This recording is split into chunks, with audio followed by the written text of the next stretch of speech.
This one is, I think, I was going to say it's one of the highest profile trust vesting related cases in recent times. Maybe that's a slight exaggeration. It's certainly one of the ones that had the most amount of money on the line. And I'll just really quickly run you through the factual scenario and then give you a moment to just try to digest, well, what was actually the answer here and what happened. That an original trust, I think set up in the 1970s for tax planning reasons, and the judgment goes into some amount of discussion, if you like, in relation to what those reasons are. They're not relevant for today's purposes. They wanted to distribute to another trust, which I've called the number 2 trust. So number 1 trust in the 1970s, number 2 trusts in the 2010s, or many years later. Now, point A is that the number 1 trust said, well, yeah, we're relaxed for you to distribute to other trusts as beneficiaries, but whatever other trust you use must end before the vesting date of the number 1 trust. Okay, so that's point A.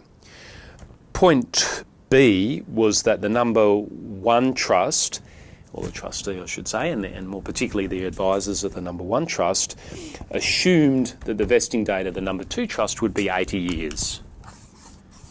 80, well there it is, I wrote it there, 80 years, 80 years. The reason they assumed that is that because Canberra, the Australian Capital Territory, had at one point introduced this 80-year perpetuity period, they assumed on reading the deed alluded to the fact of whatever the position at law was. They assumed that the legislation had come into play, but the problem was that it hadn't. And they just misunderstood the way the acts had been implemented. Each Australian jurisdiction implemented the act at a different point in time. The advisors for the number 1 trust were actually Queensland-based. The Queensland legislation had come in before the number 1 trust was set up, so they just, as you would, they just assumed that that would be the case in Canberra. In fact, the Canberra legislation came in after the number 1 trust was set up. So what that meant in a practical sense is when this line here was made, when these distributions took place, the number 2 trust had a vesting date after the number 1 trust. Problem. Okay, big problem.